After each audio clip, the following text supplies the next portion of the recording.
What's going on, guys? We got a little video about all these sets that have been dropping. There's been a set dropped every week, it seems like. We're still catching up on Epack. There's anime, there's Spider-Man No Way Home, there's Platinum. We're still waiting on masterpieces. What's going on out there? We need to talk about it. We need to know. So this video is just for you guys. Drop some comments below. Let's get to the bottom of this.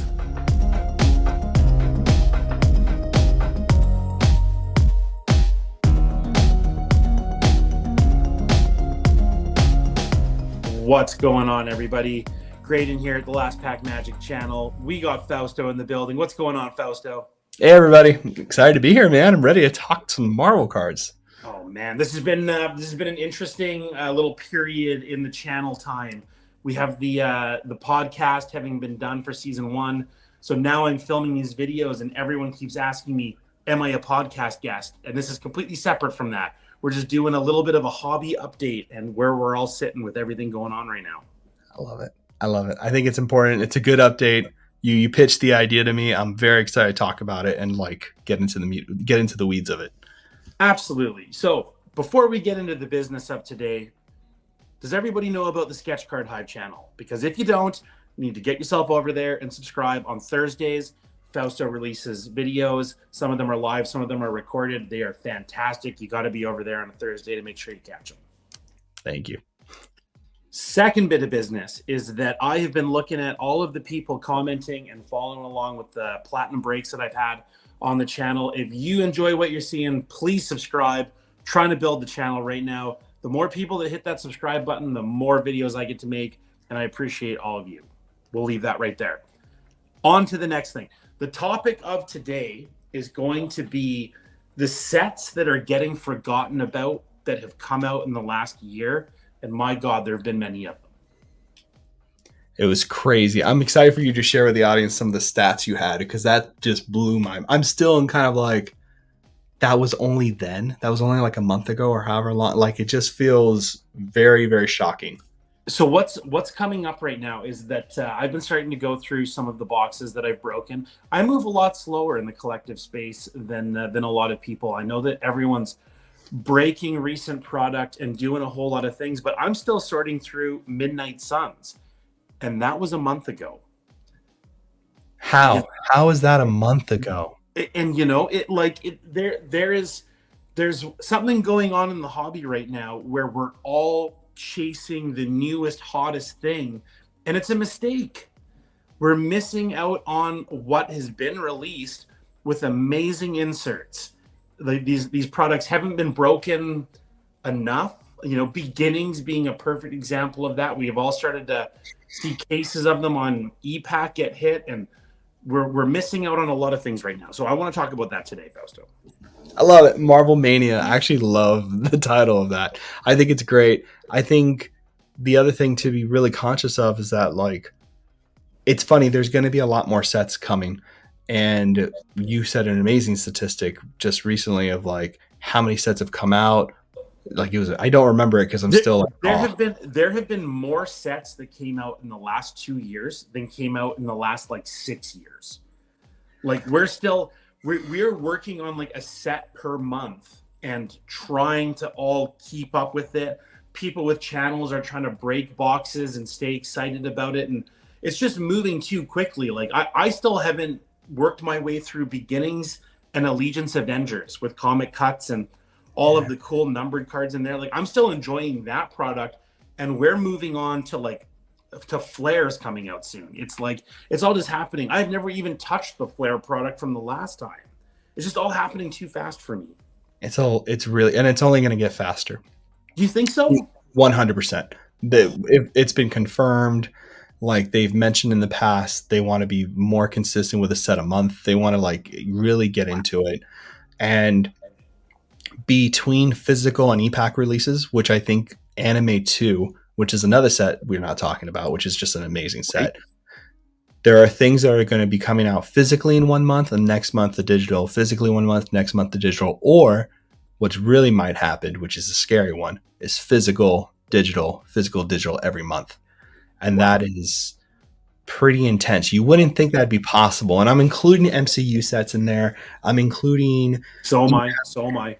So, there's a lot of stuff happening there. Now they're talking about the living set for MCU. So the first series one would be Disney Plus, second series would be cinematic. So now we're gonna have another living set on the platform of Epack. There's quite a bit happening Yeah. with the amount that we're gonna have, and it's gonna feel like we're drowning a little bit unless we can kind of like just keep our pacing. I feel like it's going to get pretty scary sooner So than later. let's go over a little bit of a list here. So some of the things that have come out recently here, I'm just going to read off my phone here on. So this is still for sale on the website that I use here in Canada to buy my product. There is the Loki product. There's 2022 Marvel Annual. There's the Shang-Chi hobby boxes. What If? Marvel Premiere, which we should literally still be talking about because I've yet to see very many completed rainbows, and which has vanished off the face of the earth. It seems like it was 5 years ago. Yeah. Hawkeye, who cares? Marvel anime. This is, I'm going to slow the list down here, but then there's Midnight Suns. There's Spider-Man, No Way Home, and the list continues. Marvel anime just hit Anime 2, just hit Epack, and it got lost in the tide. It got lost in the water just because there's so many other sets coming out right now. And Marvel Anime has booklet achievements. There are people who have opened up physical product, received their redemption card from a pack, and not received their booklet. For months. And my booklet is on its way from ComC because I hit it on Epack. Right? Like there's some crazy things going on right now. That's like this rate and speed of things happening is not good for the hobby. A lot of things are going to get lost in the shuffle in the releases. And what's even crazier is that if you were smart, and this is not my advice, this is just how I think. Yeah. You'd really look at what's coming out and is the first. Right. And what's a new insert? What's a new idea? What are some really cool things that they've never done before? And all that stuff's getting overshadowed by newer sets. And the time is now to like look and be like, okay, what am I not going to find in 2 years? The fact that it is in existence now, mini printing plates. It's a first. Yep. It's a first. And it's so sick. If there was a surfboard in there, I'd be all over that sucker. It would be awesome. Surfer and Anime Volume 3 Upper Deck, please. But I do think there's a lot of things in there that people are going to come back to. This is kind of what happened to Flare with the very famous insert from Flare, the tree bark, the stacking totems. Like that's such a popular insert. Just kidding.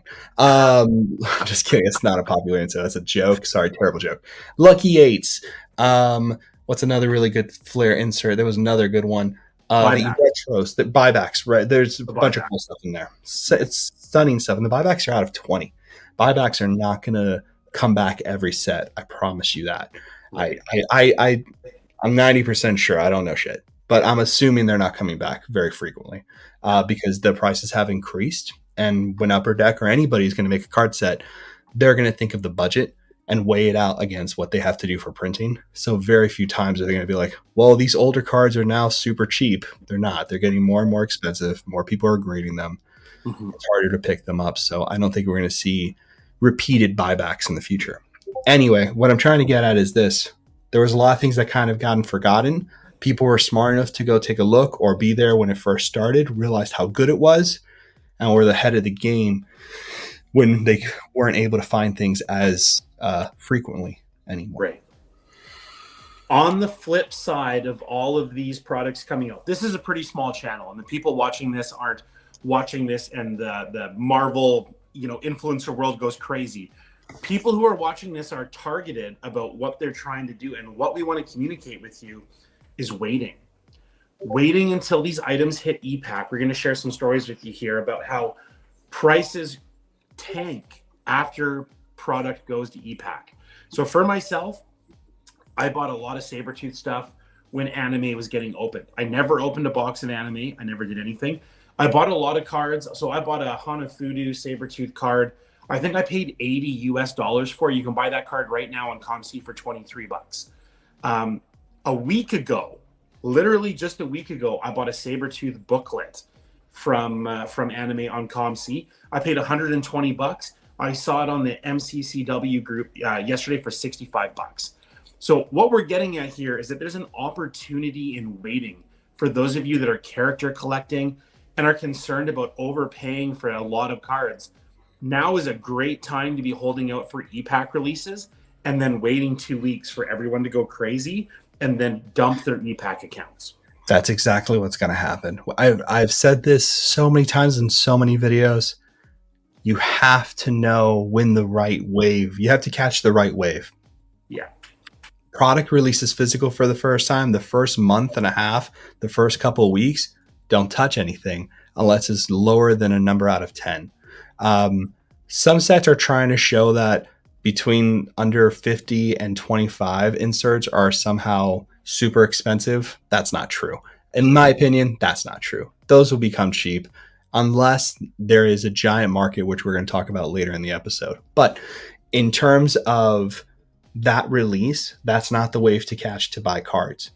Wait for a new set to obscure the last set, then wait for the Facebook, eBay sales. Yeah. Epack's going to pop. Stop touching it. Wait a month. All the achievements are going to get bought up by the whales. They're going to open up tons and tons of product. They have to get rid of it to recoup the cases. It all goes on ComC and gets a lot cheaper. This is it. A month after that, or a month and a half after that, maybe 2 months, depending on the popularity of the set, that's a key opportune moment to realize what is actually super short print, what is actually low numbered, how much of the set is going to be opened over the next year. And that's where you start weighing your last opportunity to buy what you want to buy, in my opinion. Right. And I think that your opinion is a professional opinion. I think it's an informed opinion. And I think that for people who are character collecting that have followed along with your channel, we're kind of reinstating that right now. We're reinforcing that there's a pattern here and that it's true. We're talking about anime on Epack. We have not seen premiere or masterpieces on Epack yet. And there have been product release after product release. And there's a lot of people, myself included, chasing after this when we still haven't even seen the aftermath of masterpieces. And I feel like there has been 8 sets released since then. I think Masterpieces is one of these sets that is a legacy set, is the legacy set for Marvel card collectors. Not everybody has to agree with that. I think when you just think in terms of like price point, you know, even though retro and some sketch cards and even other sets are somehow challenging that a little bit, at the end of the day, Masterpieces probably has the largest audience, or at least the guaranteed audience. I can't tell you, since 2016 came out, I remember people coming back into 2016 who stopped collecting in the 90s. I remember people who left after 16, didn't touch a Marvel card until 18 came out. And the same with 2020, and now with 2022. People come out of the woodworks to get back into these cards and to buy them and to collect them. Not to just oh, look, I have an expensive card, shop it around on Instagram and hopefully some sucker comes around and you get them. It's not that kind of set. It's like the kind of collecting where it's like, hey, I'm going to pick this up because I want to hold it in my masterpiece set collection in this closet over here because I love it since I was a kid type of people. I love that. I think that Masterpieces for myself is the most iconic Marvel set for myself. I have every Masterpieces upstairs in my binder collection. I love them. I love the Sabretooths in them. I think that this is a good time to drop that, you know, as much as I've been making content with friends, I've been consuming a lot of content as well. And there's a channel out there right now that I'm really enjoying. And I'd really like to encourage everybody, if you're following me, you got to go over there and follow these guys. And that's the Card Drop channel.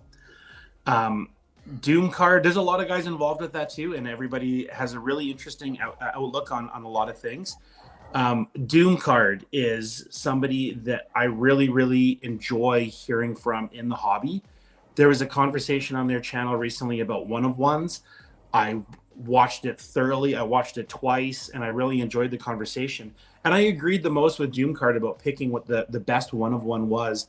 And the argument kind of went back to masterpieces, original art, masterpiece. Like it's masterpieces for a reason. And I loved the conversation. I thought it was really important. I think it's really important. It's a great. They did the Melfi, Pulp Culture, Sean, and Shane. I mean, I keep saying that. Shane, Pulp Culture, and Tim are the other co-hosts, and they're all just fantastic and do great work together. And they're very fun, they're very funny, and they're very organized, and they're doing a great job putting that show together. Absolutely. And they had that the effect of looking at all the one of ones and kind of narrowing it down to what's the one of their choice. The problem with a lot of things when you talk about high legacy sets, masterpieces, I put at a high tier, not because of red spectrums, not because of plates, not because of the parallels, not even because of the art. The name Yeah. carries a lot of weight with Marvel card audiences. I've never met a Marvel card collector who didn't know masterpieces. It's a legacy set. I've never met anybody who was like, yeah, I only know Fleer Ultra. Were there other sets? Never. Not one person have I ever had that interaction with. It's always like masterpiece, masterpiece, masterpiece. Always. And I think that is why there's a lot of legacy there. Now, little caveat here, because I have to be the one to say it, because I hate Do when it. people pump sets, so I have to say it. Masterpieces is not the end all be all by any means whatsoever. It's just not. It really isn't. And the end all be all has two factors to it. One is based on your opinion because you're collecting it. You know what I mean? And the other has to do with something that's um, unable to be duplicated. And I'll get into that. And I know I've talked to Graydon about this a lot. So that'll have to be a whole episode because I get a little distracted. But what I did want to say, though, is that because all these sets are coming out and things are getting overshadowed so quickly and people are forgetting them, there's a good and a bad side to that. People need to be educated on these sets because they Yeah. need to understand the significance of these cards because it creates a fan base and a collector and a group of people who will actually later appreciate the set long term. And if we forget to do that, things fall into obscurity, they get forgotten, and they kind of become unrecognizable. You forget, you know what I mean? There's not a lot of great record keeping happening if that kind of stuff happens. And I think that that's exactly what's happening right now is that there's just so much going on. Like we haven't even seen masterpieces hit Epack. We're seeing Dan DeSantos releasing paintings. Like finally I can release this. And I'm still super excited about this product. I'm still super excited about Premiere. And I'm having a hard time sharing my enjoyment of those with other people because everybody is so fixated on the things that are happening on a month to month basis. I kind of miss when Masterpieces was like in the spotlight because I'm still kind of going through it. Masterpieces, it's weird too because like I've been having a personal issue with looking at collecting as a whole and kind of being, and we've talked about this, and I think, and hopefully it's relevant. Stop me if it's not, No, but it's it, in some way I've been having a very deep realization about what it means to collect and what it means to be around people who actually collect. And I say it harshly like that because the audience is changing, the audience is growing. We've already had one boom, so all the things that happen there are only going to get amplified now because that's how these waves work, which we all talked about. A lot of people were saying that the bubble's going to burst. I remember that being the topic in headlines: bubble, bubble, bubble. And I was like, it's not bubbles, it's waves. All collectibles move in waves; they don't move in a bubble, right? You think about Beanie Babies as a bubble. That was a bubble for then. There are still people who collect that stuff. Is it at the price point that I was ever? No, of course not. But there's still a small audience there. It right. doesn't mean it just vanished out of nowhere. What vanished out of nowhere was the investment opportunity that many people go after this stuff, which is Right. why this happens in waves. If it ever comes back again or they remodel the brand and someone remembers it, oh, that was great, and it becomes a fad again, guess what? It just moves back into the main focus of the media. Cards and collecting, at least for me, I'm starting to really take a step back and be like, what does it mean to be actual like hobbyist? What does it mean to be an actual collector of something? And for me, it's about gaining the knowledge of what these things are and why they're significant, why they're interesting, and why do we curate the way we do and build our collections the way we do. When you have all these sets piling in after each other, they fall into obscurity and it becomes very difficult to have those bigger conversations about the set. Fleer Yeah. Ultra Midnight Suns, right? Yeah. Fleer Ultra Spider-Man was awesome. Fleer Ultra X-Men's awesome, even though it's hard to collect. Fleer Ultra Midnight Suns is such a badass, beautiful step in the right direction for Fleer Ultra because it needs to have those thematic focuses. And they nailed it. The comic cuts are designed in the Midnight Sun tradition. The inserts are designed in the Midnight Sun tradition. The autos are interesting. The artists all did creepy work. They're all based around creepy, kind of gothic horror tones. So they all had that about them. It was a great curated set. And That Midnight Suns got 3 weeks in the spotlight. that set we will, and the reason it did, truthfully, is because the character pool. The character pool in Midnight Suns that's like collectible, meaning there's a bigger audience for every character, is narrow. Yeah, agreed. But the problem is, and Ryder knows this, right? William, Greg, all these cats, they understand that they're fans of a one character, sure, but they understand the storylines. When you have collectors who understand these bigger threads, these bigger arcs, the actual character, you look at Midnight Suns and you're like, winner. That is everything. I'm going to collect everything in that set. I've never heard of a character collector saying, I'm going to collect that entire set. And it changed with Midnight Suns. And it will change for me when they come out with a Cosmic set or a Fleer Ultra Fantastic Four. I will say, maybe I have to have a record of this whole set. That's interesting to me. There is a great video on the Sketch Card Hive channel with Upper Deck recently about sets that are coming up, and some serious things got dropped. You need to get over there and watch it because there's some stuff to be excited about. On the topic of Midnight Suns, this will transition us well into what I want to talk about here, actually, is that when I was buying Midnight Suns autos and a couple of other items, I bought a printing plate. All of them came from China. There is a boom going on of people breaking product in China, which I've noticed in Beginnings, I've noticed in Midnight Suns and more recent sets. And that is a trend that's here to stay. 1000%. And it's a welcomed addition. Yes, absolutely. Marvel cards should never have been stranded in the US. So many, I've had conversations with people who I know who are overseas who always feel and felt that, because of the licensing agreements that they couldn't get their hands on Marvel cards, even though they were avid and very big collectors. We have some major overseas collectors. This kind of started with the MCU.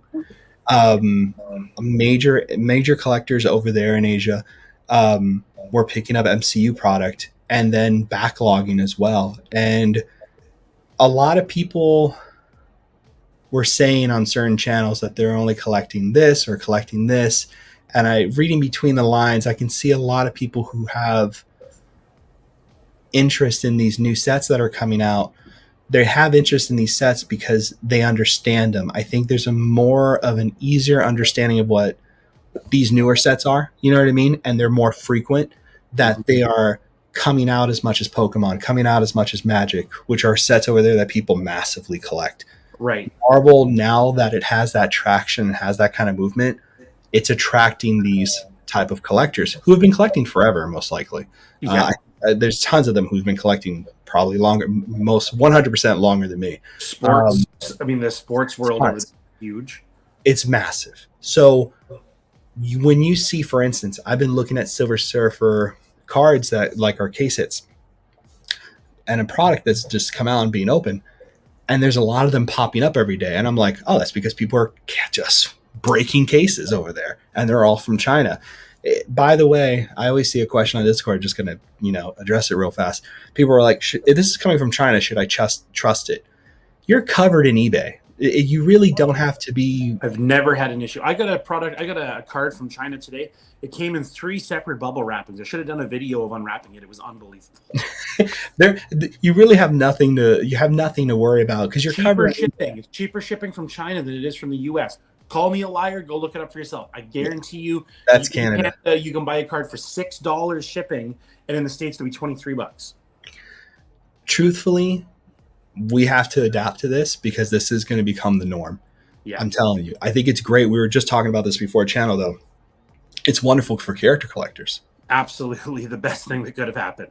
We've got a population of people that want to break more cases and expose more inserts for character collectors to buy in a place that's willing to ship. I mean, when you bring people in and they're willing to buy physical product, think of what that also does to Epack. I know that Epack sells out, but imagine how fast Epack could sell out now when we bring another continent into it. It's it's going to change. That's Hey, why you have to stick on ComC. You have to wait on eBay. Do not swim against the current.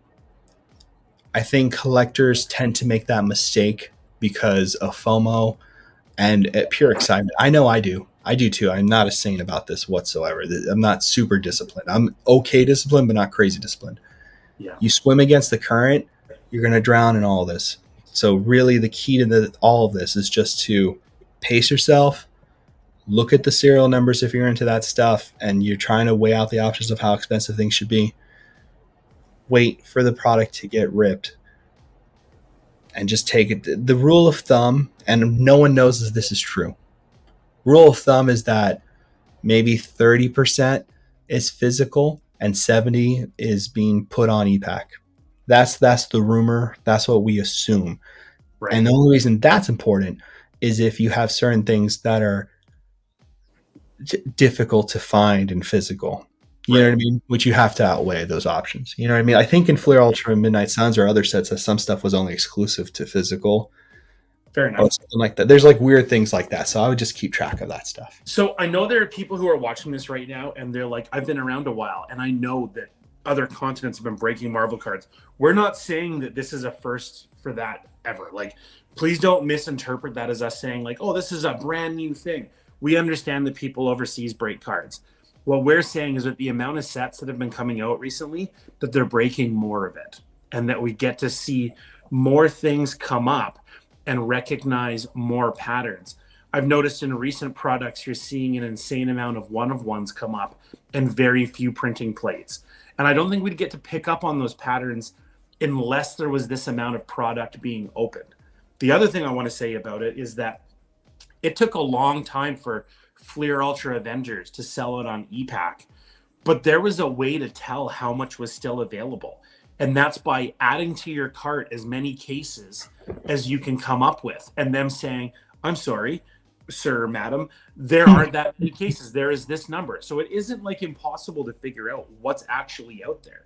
The math just takes a little bit of research. It's not that hard to figure out. And I think you're going to see these things sell out a lot quicker now that there's a higher level of involvement in Marvel. It's just naturally going to welcome a lot. And I'm kind of glad because it could have gone the other way where a Yeah, lot of product could have been released and people were like, can't keep up with it. I'm not interested. done. And that would have been devastating for not for me because things would have gotten cheaper. I would have been enjoying that. But like, I think for people who are buying these things at certain prices, that would have been, you know, kind of hard to deal with because, you know, the landscape would change very quickly type of thing. One of the things that to point out here outside of price of product is when more product gets open, you get to see the range that was in there.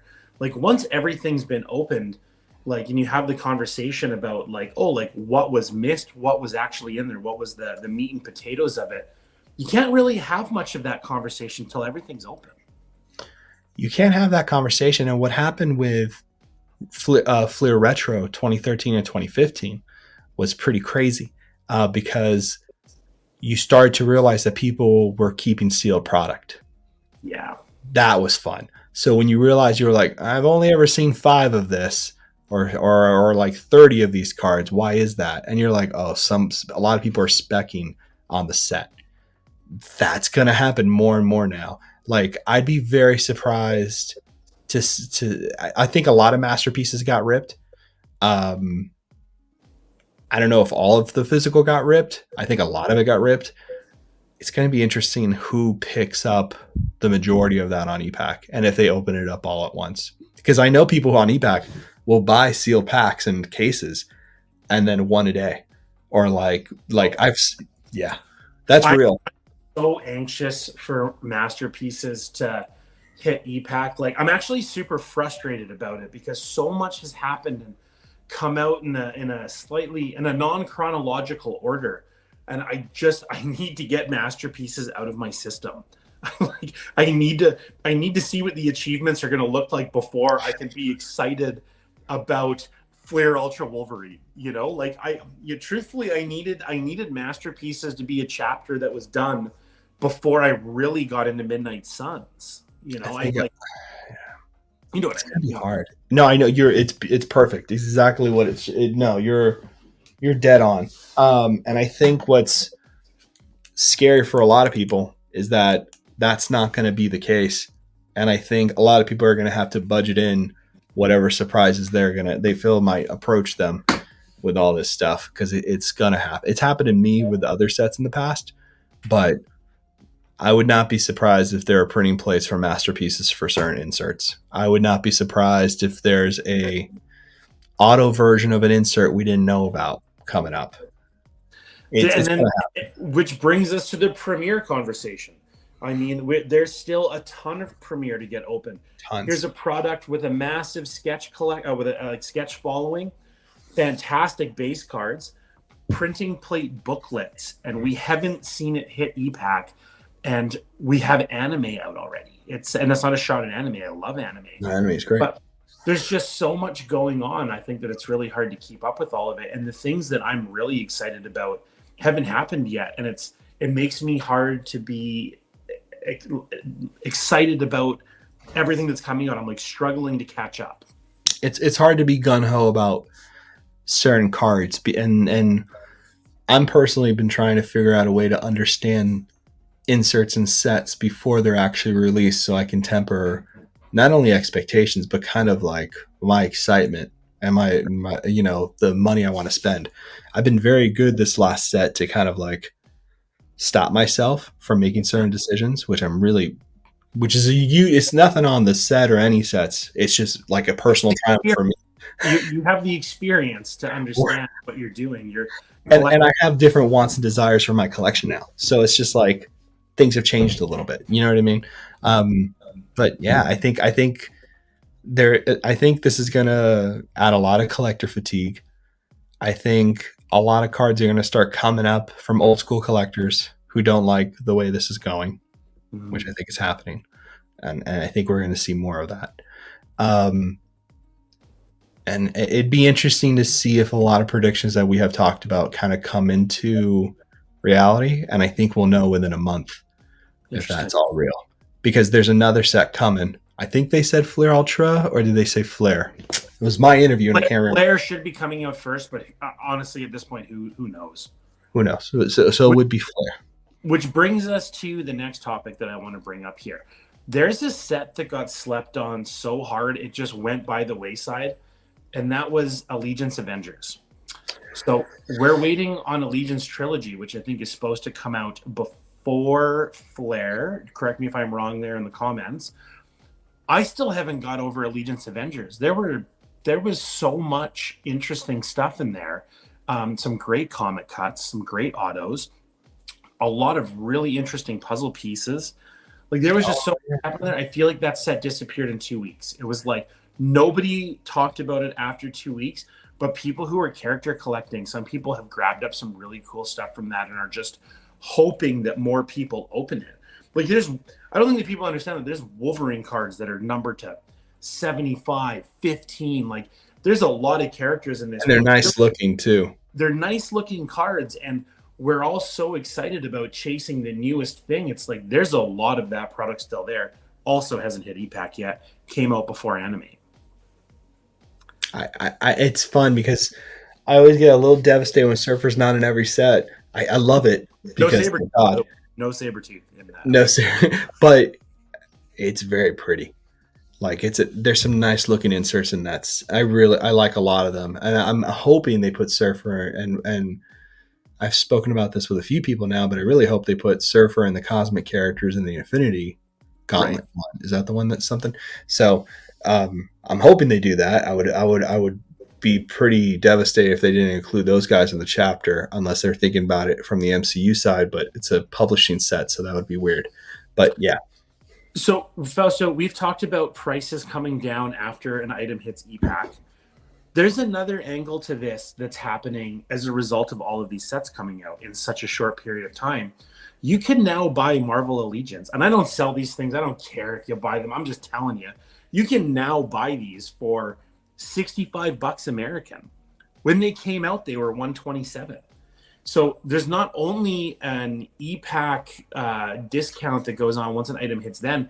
Once 4 more sets come out, all of those boxes of stuff go on sale. Like if you're like, how are these guys opening product and how do you afford it? Look 6 months after it comes out. I guarantee you'll find amazing deals if you're interested in opening product. Also, too, like you have to understand, it's such a joke, right? Opening product is such like it is the gamble. Like no matter what anybody tells you, it just is. Like on your you make it interesting on your show because it's more of like a fun interaction and exploration of the set. I love product. I know. I think it's awesome. But opening product on YouTube is really a way to get the first video up of a product and to have the audience there for it for views. That's just full transparency. And there's nothing wrong with that. But if you're a person who needs who's about that life, ripping boxes and all that stuff, and are okay with spending the money on that lottery ticket, which there's nothing wrong with that, you really should wait and figure that out because the product's not going to disappear. And I want to just jump in and say something on Fausto's point that goes a little bit against that. That is 100% true for character collectors. If you are set collecting, and I think a lot of people forget that I set collect, you need to open up a little bit in order to have something. You can't have your missing list, your needs list, if you never opened anything. 100%. So when you're putting together a base set and you're choosing which insert set you're going to go after, once you have that kind of assembled, everything else is trade bait to fill that in. So for what Fausto's saying, I completely agree. If you are just character collecting, opening product is insane.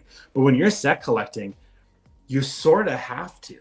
You sort of have to be first because you kind of have to get that first base set assembled and get your needs and get out. Yeah, that makes a lot of sense. 100%. Yeah. I just want to make the comment that I do both. It's a perfect comment. That's part of the reason I'm into it. I get trapped in my small little section, and I always forget that. But and also too, I mean, I assume, and I cracked a lot of product. Like the set I used to build a lot of sets back in the day.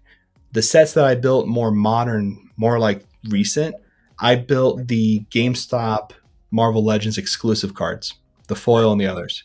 I built that set, that was just so much fun. And that set wasn't about buying a complete set on eBay. That was ripping product to try to find them at stores.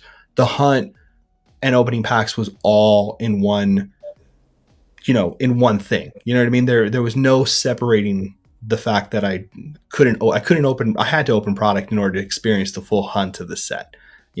My favorite binder set in your collection is the preliminary art from 2018 MM. If you have not seen that set that he has in a binder, you need to see it. It's beautiful. That 2018 MM is by far like top 2 of my favorite. Like I don't know what's top 1, but it's one of my favorite MMs of all time. It just is. It just aesthetically it's my aesthetic 100%. And here's a set we're talking about that isn't that old. No. Right? This brings us back to the topic of this video. Is just there's been so much going on that so much good stuff has got swept under the rug. So if you're not under the rug, but a lot of things there's been such a chase to keep up with everything going on. The point of this video is just to remind everybody that there's some really cool stuff out there. And please don't forget about it because I'm still working my way through it and I'm a bit slower than most. But just so if you're feeling the same way, there's somebody else out there who feels the same way. That's what I'm getting at here. 100%. I think a lot of people are feeling the same way. I see these conversations a lot. And like I said, when you pitched me the idea, I was like, man, what a great like, and a good live one too, right? Because it's like it's now, it's happening now. It's not going to happen a week from now when you premiere your episodes, which is Thursday. Make sure you follow his stuff. But understand that this is kind of like, this is the conversation people are having, and this is kind of the time to be like, you know what? I don't like the way this set's moving. I don't like the way the prices are moving on X or whatever set you're thinking about, either in the future or now. Be Yeah. like, you know what? Pause. Go Yes. hunting. And Masterpieces was that set. Everybody was outraged at the price of Masterpieces. Rightfully And so. and that is why, and so was I. I have never opened up a box of Masterpiece. I can't afford it. But once that thing hits Epack and is opened, I can definitely afford Masterpieces after that. And that's what we're getting at here. Why my anticipation for these sets is because I want to participate in them more once it's all opened. I want to fill in the gaps that I have. Like, I don't have the variant cover set tier 1 to 3 yet. And that's very important to me to get. I want to get that. And I'm not really going to get to do that until this thing hits Epack. And that's the pain of waiting for all this stuff, because at least for me, I'm very much a budget collector. Same. Like I look at a collection, like right now I'm on this chase, which I can't talk about too much, but I'm on a chase right now, and I've put a number figure on it, or I'm about to, and be like, Yeah. this is how much I did it for other sets, but I'm like, this is how much I want to spend on this. Mm-hmm. Whether that number's right or wrong, in my mind, I'm like, I don't want to go anywhere near above this. If I've spent more than what I have my number here at the beginning of this hunt, then I've done something wrong. And if it starts getting close to that number, I start selling stuff, because I'm just like, nope, I'm going to stay here, but I still want to collect it, but I have to collect it within this budget. Cards funding the hobby, which is what it should be. You know what I mean? For sure. Yeah. For sure. You have to find a way to be able to do this and make it economic, because a lot of people who collect watch videos of collectors with a far different budget than the normal person. And Fausto, I think that you and I are the most normal people humanly possible in this. I mean, we're working with the complete, like, the most normal people you could possibly have trying to collect, and hold your life together, kind of thing. Uh-huh. So we're putting this information out there in hopes that if you're feeling a bit of a crunch on all of this, and a bit of, as Fausto said, collector fatigue, you're not alone in it. But look backwards instead of looking forwards. There's nothing wrong with that, and there's a ton of opportunity with everything that's come out to have a ton of fun, put together amazing collections, and then deal with all of this insanity once the price come down. Distract yourself is the best thing to say. When I think of a budget, when I realize that budget's not going to work out, I'm like, you know what? It's time to distract myself with something else that I really love. And you get that first card for this other hunt you're doing, and you're like, I found more enjoyment on this than this modern thing I'm chasing right now. Then the modern thing has to wait. And that's what happened to me like 2 weeks ago. We were talking about it. I was just like, you know what? Nah, I got this card in the mail, and I was like, this guy right here, I'm going to slow off on this. And immediately it changed. I don't feel the FOMO and stuff like that so much. That's anymore. Right. It's great to have something to be excited about. Speaking of which, we're going to wrap this up here. I'm just going to drop a little bit of a spoiler alert for everybody that season 2 of the LPM podcast is a thing. It's going to be happening. It's going to be coming out. I'm going to take a bit of time to film some stuff, but season 2 is going to be focused a lot more on comic books and the cards that come, the card art that's used in those comic books, in the Marvel cards that we collect. So I'm really looking forward to sharing that with you guys once that starts to get filmed, with guests that are into showing off more of their collection, more of a show and tell kind of thing. It's going to be really neat. There'll be a lot of like, here's an issue, and then here are the cards in my collection, my character collection, that have spawned from that issue. And I'm really looking forward to sharing that with you guys. He told me about this right before this live. It's awesome. I'm already giddy about it. Yeah. And I'm going to drop down something for a preview for the second season of how cool it can possibly be, even though it's going to ruin my chances. But I already have one of each, so it's okay if I don't pick up doubles. But I'm going to do it for you because you're my boy. You're a good man. Okay. Cards that come from comic books. People don't understand that public art that's already been in comic books that's being used on cards is just as significant as original art on cards. It is. Without a doubt it is. I'm going to show you an example. Yes, it's Surfer. My apologies. Here's the example. Silver Surfer's first cover appearance is what? Fantastic Four number 49. You know the cover. It's where Galactus is holding out his hands and Surfer's flying by and the Fantastic Four are running, right? The very first appearance issue, he's not on the cover. So in comic books, Manu, you just spoke to 9.9. You've been talking about this stuff. He's wonderful. The best. The first cover appearance of a character is actually quite a big deal, especially it's a huge deal. It's a huge deal. For the first time ever, they used the cover image, first cover appearance of Silver Surfer. On the Epack achievements. I love it. Thank you so much for sharing these. This is exactly what we're going to be doing. This is exactly it. Okay. I wanted to make sure. Exactly what we're going to be doing. This is huge. This is a very good original look at this. And I think it's something that people need to kind of really start looking at a little more closely. I don't think people are really understanding what the bigger significance of this is. Right. You need to know your images and you need to know your artists. And this is the perfect season to kind of like show that. I love it, man. And, there's so many of these sets are 200 card base sets with the top 100 being comic images. There's a reason for that. And we're going to definitely start exploring that more in the podcast. I can't wait to do it with you. Spoiler alert, Fausto is one of the guests. I'm going to be one of the guests.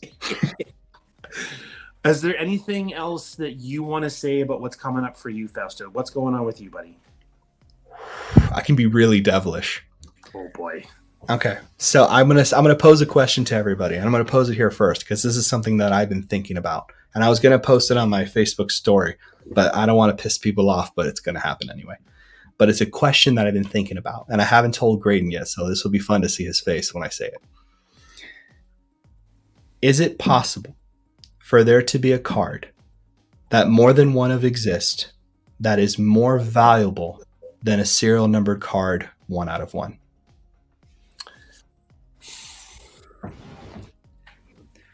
It's a good question. Interesting. It's a good question. Maybe I phrased it wrong, but hopefully you get what I mean. And so we're sort of in a way talking about the value to yourself. Is there a card out there? No. I'll let you. This is the tricky one. This is why it's hard, because a lot of people will be like, "Oh, 1-to-1s are definitely worth more money than any card that's not considered a 1 of 1." I challenge you. To think that's 100% true. I have an answer to this that I look forward to answering on your channel when we discuss this. Perfect. So I'm really looking forward to that. It's a good question. It's whether it is true or it's not true, it doesn't matter. It's more of like, is it possible? Right. Or well, and you throw grading into the cards too, right? Say again? You throw grading into the mix too when you're thinking about this conversation. There's a lot to this.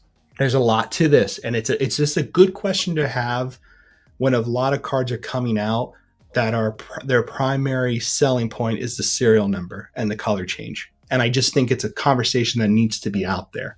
And this is not tampering with anybody's stuff. This is not an insult to anyone whatsoever. It's more of like, here's a good question to think about when collecting. Love it. I love that we go to your channel to think deeper about what we're doing. It'll be fun. I think we're going to leave it there and say that we've covered a lot of stuff here today. I hope that I got some stuff off my chest about all these sets coming out right now. That was nice. I feel like you got deeper breath. I feel good. I think that some things are just getting overlooked, and like I'm still having so much fun with them. And I know there are other people out there that feel the same way. So I was just I needed to just get it off my chest, and I'm glad you were here to do it with me. It's good. That's what these lives are for. I love doing this stuff. So I appreciate you bringing me on, brother. All right, buddy. Thanks so much for being here. We will do this again real soon. Everybody, thanks for watching. Comment down below. Let us know what you think. Let us know in the comments the set that you're the most excited about that's come out in the last little while and what you're still chasing. We want to know. Like and subscribe, people. Don't miss out. All right. Love you. There you guys.